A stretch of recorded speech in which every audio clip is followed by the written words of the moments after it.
कबीरदास जी का चरित्र पढ़ रहे थे। कबीरदास जी के चरित्र में एक अद्भुत बात मिली। कबीरदास जी की पत्नी थी, नाम था लोई। कबीरदास जी का एक बेटा था, नाम था कमाल। और कबीरदास जी की एक बेटी थी, नाम था कमाली। कमाली, कमाल, पत्नी लोई और कबीरदास जी। कबीरदास जी का काम था जुलाहे का, कपड़ा बनाने का काम था, कपड़ा बनाते थे। कबीरदास जी के चरित्र में लिखा है कि कबीरदास जी कपड़ा बनाते, जो पैसा मिलता उसी से अपने परिवार का पालन करते। आज कबीरदास जी ने कपड़ा बनाया और बाजार गए बेचने के लिए कि चलो अच्छे दाम मिलेंगे, परिवार के लिए 2-4 दिन के लिए रोटी की व्यवस्था होगी। तभी कबीरदास जी के पास एक साधु आ गए। साधु ने कहा, कबीर जी हमें कपड़ा दे दो, हमारी लंगोटी के लिए नहीं है, ओढ़ने के लिए नहीं है। तो कबीरदास जी ने सोचिए, उस कपड़े से रोटी आनी थी, कुछ पैसे मिलते तो सामान आता रोटी इत्यादि का, उतना ही धन था कबीरदास जी के पास। उस कपड़े की थान में से आधी थान जब वो देने लगे तो साधु जिनको दे रहे थे उनका लालच बढ़ गया। उन्होंने कहा, अब दे रहे हो तो पूरा ही दे दो ताकि हम ओढ़ भी लेंगे, लपेट भी लेंगे। कबीरदास जी के मन में आया कि अपने संत के अंदर इसके प्रति भाव जाग गया है लेने का, अब ये वस्तु मुझे रखनी नहीं चाहिए। कबीर जी ने पूरा कपड़े का थान दे दिया। अब कबीरदास जी विचार करने लगे, अब मैं अपने घर जाऊंगा तो मेरी बेटी कहेगी पिताजी भोजन लाए होंगे, मेरा बेटा कहेगा पिताजी कुछ भोजन लाए होंगे, पर मेरे पास तो कुछ है ही नहीं। तो कबीरदास जी छिप गए।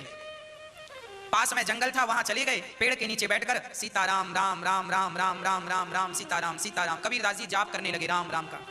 जब राम नाम का जाप, घर में रोटी नहीं है, बच्चे भूख से तड़प रहे हैं, और कबीरदास जी जो सामान था कपड़ा इत्यादि वो दान कर दिया। अब बच्चे भूख से तड़प रहे हैं। कबीरदास जी बोले, घर जाऊंगा बच्चों की तड़प देख ना पाऊंगा, इसलिए यहीं बैठूं और भगवान का चिंतन करूं।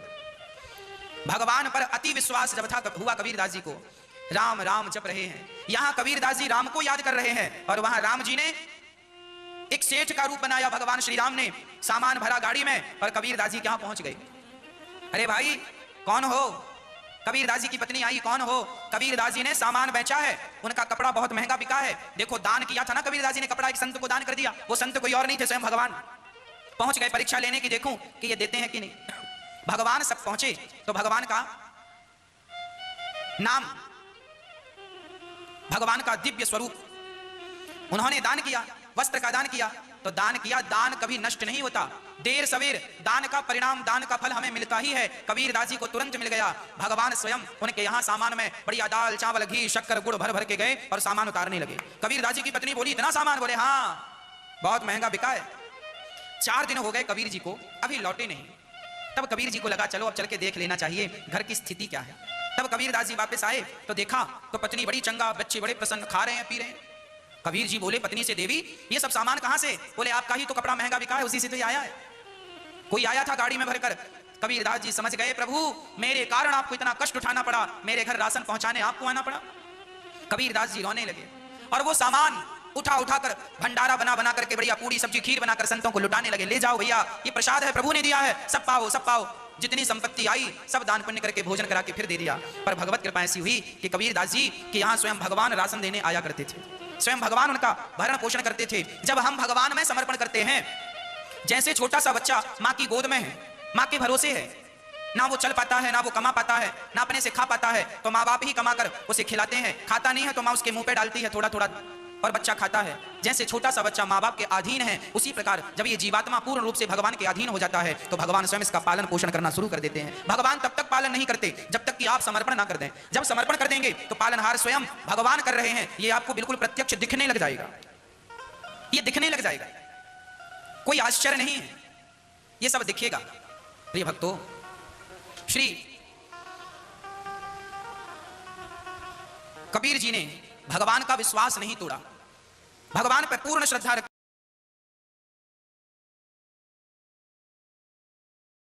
वेद कतेब झूठे नहीं भाई, और झूठे हैं तो समझे ना ही। तो वेदों में लिखा है कि वो परमात्मा स्वयं गति करके आता है। अब जैसे यो आर्य समाज का जो ग्रुप है,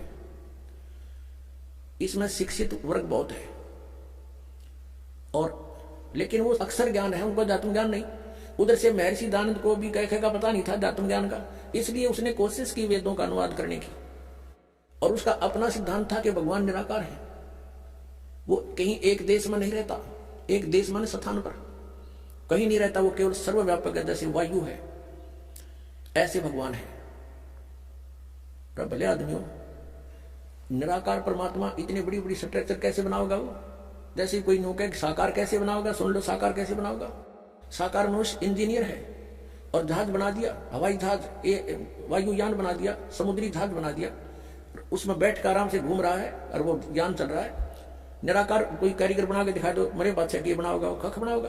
तो ऐसे परमात्मा मनुष्य सदृश है, उनकी वो अमित ओजा है, उसकी शक्ति का कोई वार पार नहीं है, उनके वचन से सब कुछ हो जाता है। जैसे आप हम देखा करते हैं जादूगर होते हैं, अपने मुख में एक छोटी सी गोली कंचा, इतना वो कंचा होता है, उस गोली को मुख में डालते हैं और थोड़ी देर में करके इतना बुढ़ा मुश्किल तो कर मुंह में दो पत्थर बना देते हैं और नो पटक दे, पट्टा उठा के देख लो कति पत्थर है।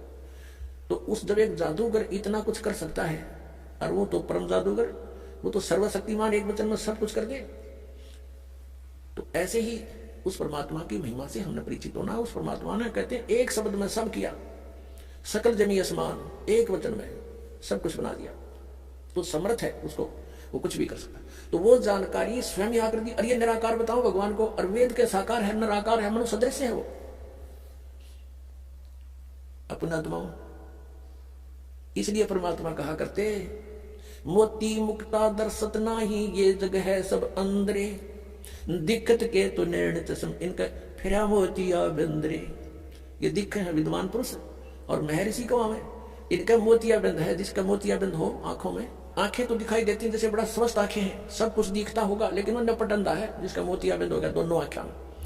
तो परमात्मा कहते हैं कि तुमने ये महर्षि दिखाई दे, गुरु ब्राह्मण दिखाई देते हैं, ये मंडलेश्वर, इनका मोतिया बिंद हो रहा है, इन्हें अपने सदग्रंथों में लिखी हुई सच्चाई का नहीं पता। और फिर निराकार कहते हैं। अब दिखाते हैं आपको परमात्मा की सारी स्थिति, देखिएगा। ऋग्वेद मंडल नंबर 9, ऋग्वेद मंडल नंबर 9 अब दिखाते हैं, और सूक्त नंबर 86। भगवान साकार है या निराकार है, वो कैसी लीला करता है। ये है ऋग्वेद मंडल नंबर 9, 10 इकट्ठा अनुवाद है। ये है सार्वदेशिक आर्य प्रतिनिधि सभा, महर्षि दानंद भवन, रामलीला मैदान, नई दिल्ली से ये प्रकाशित है।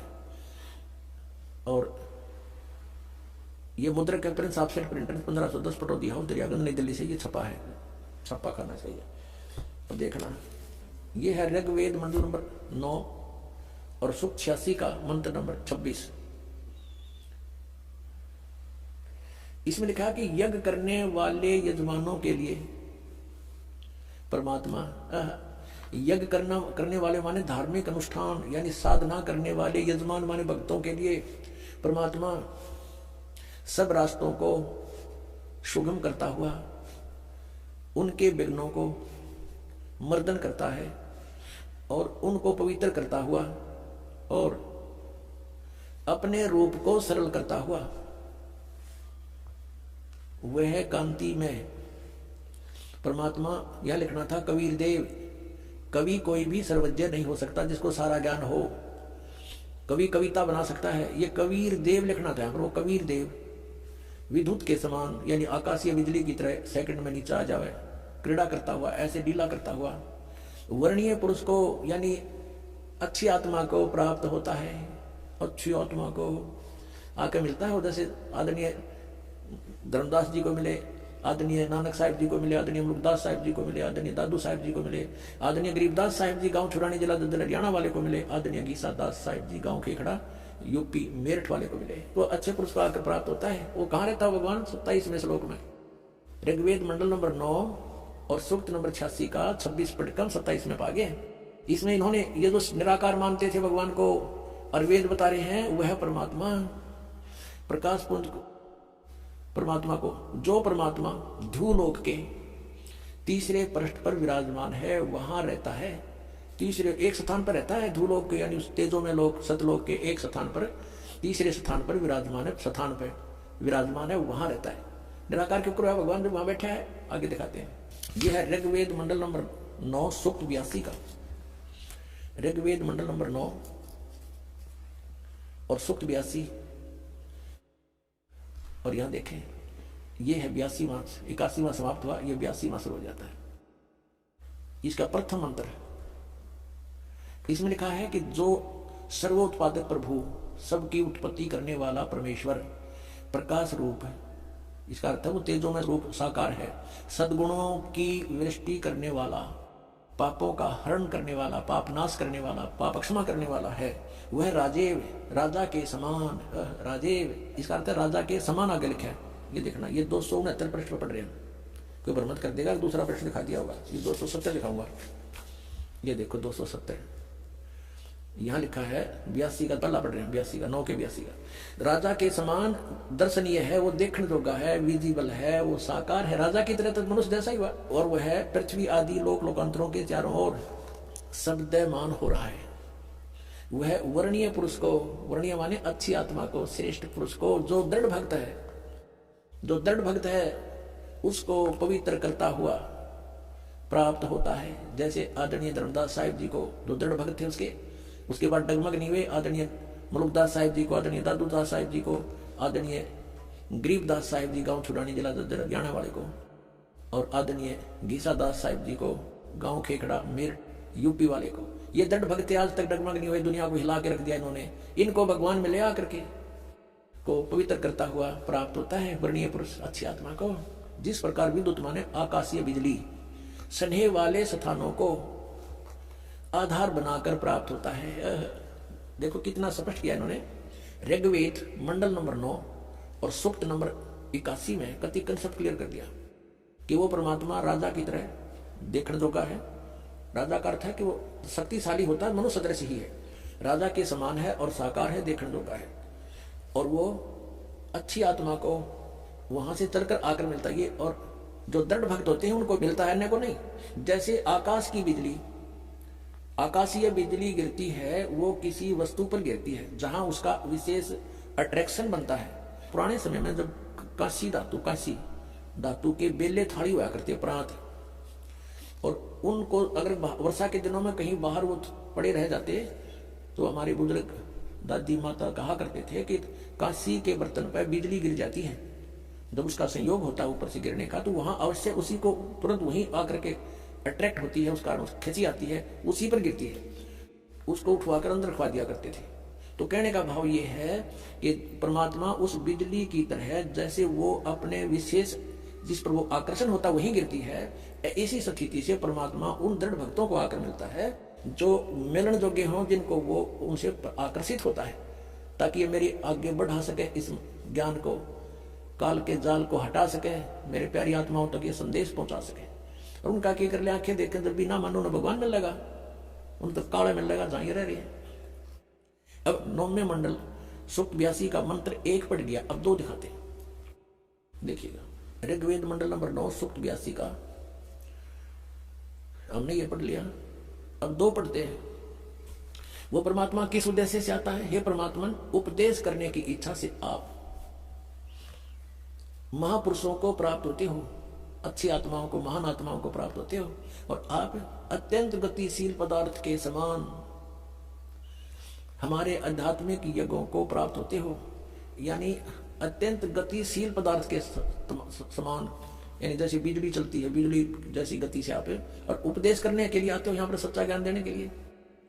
आप कबीर देव हैं, आप कबीर देव, यह लिखना था, सर्वज्ञ लिख दिया, आप यहाँ लिखना था आप कबीर देव हैं। हम उसको कबीर साहब कहते हैं, आप कबीर साहब हैं, शुद्ध स्वरूप है। अब जैसे ये अभी आपको दिखा था, जहाँ यजुर लिखा हो तो यजुर्वेद लिखना पड़ेगा वहां पर, वो इन्होंने किया भी है। महर्षि दानंद ने यजुर्वेद के 36वें अध्याय के प्रथम मंत्र में यजु का अर्थ यजुर्वेद किया है, तो यहाँ लिखना था वो कबीर देव है, वो शुद्ध स्वरूप है। हमारे पापों को हे दूर करके, हे सोम, हे अमर परमात्मा, हमको सुख दे। पुणात्मा, वेद पढ़े पर भेद न जाने, ये बात है पुराण 18। वेद पढ़े पर भेद न जाने, गुरु बिन काहू न पाया ज्ञाना, जो थोथा बूछड़े मूड किसाना। गुरु बिन वेद पढ़े जो प्राणी, समझे न सार रहे अज्ञानी।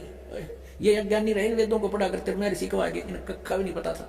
अब जैसे परमात्मा मनुष्य दृश्य ये सिद्ध होगा, राजा के समान देखने जोगा है, और वहां से गति करके आता है, जिन महापुरुषों को मिलता है, जिन महापुरुषों ने मिला उन्होंने बताया कबीर इज गॉड। वो कबीर देव काशी में, हम सुल्तानी नानक तारे दादू को उपदेश दिया, जात जुलाहा भेद न पाया, वो काशी माए कबीर हुआ। आदरणीय गरीबदास साहिब जी गांव छोड़ानी जिला दरवाड़े, जिनको भगवान आकर मिले थे, क्या कहते हैं गरीबदास साहिब ने फिर बताया कि सर्व कला सतगुरु साहिब की, या दुनिया दा जीवन झूठा भूल गए मर जाने नू, और सर्व कला सतगुरु साहिब की हरियाए हरियाणे नू। वो परमात्मा हरियाणा में आए गरीबदास जी 280 वर्ष पहले, लगभग सन 1727 में, लगभग 300 वर्ष हो गए, 300 वर्ष से ऊपर हो गए। सन 1727 में परमात्मा आए थे और सन 1866 में न सन 1966 में हरियाणा और पंजाब अलग हुए। जब हरियाणा क्षेत्र का नाम पड़ा था, जो हरियाणा प्रांत पड़ा था, उससे भी कितने वर्ष पहले, 200-250 वर्ष पहले परमात्मा ने लिख दिया, बोल दिया था गरीबदास साहिब जी ने कहा था कि हरि आए हरियाणे नू। उनके वचन से फिर हरियाणा क्षेत्र आज बनकर रहा, ताकि हम इस परमात्मा की वाणी को समझा सकें। अगर ये वाणी 200 वर्ष पहले बोलते, 100 वर्ष 50 वर्ष पहले से बोलते, तो कौन से कहा थे, हरियाणा था ही नहीं, तो नाम निशान नहीं था। तो ये हरियाणा बनवा दिया, ये वाणी हमारे को याद दिला दी कि हरि आए हरियाणे नू। इनको पता था मालिक का कि इस वाणी का कहाँ आवश्यकता पड़ेगी।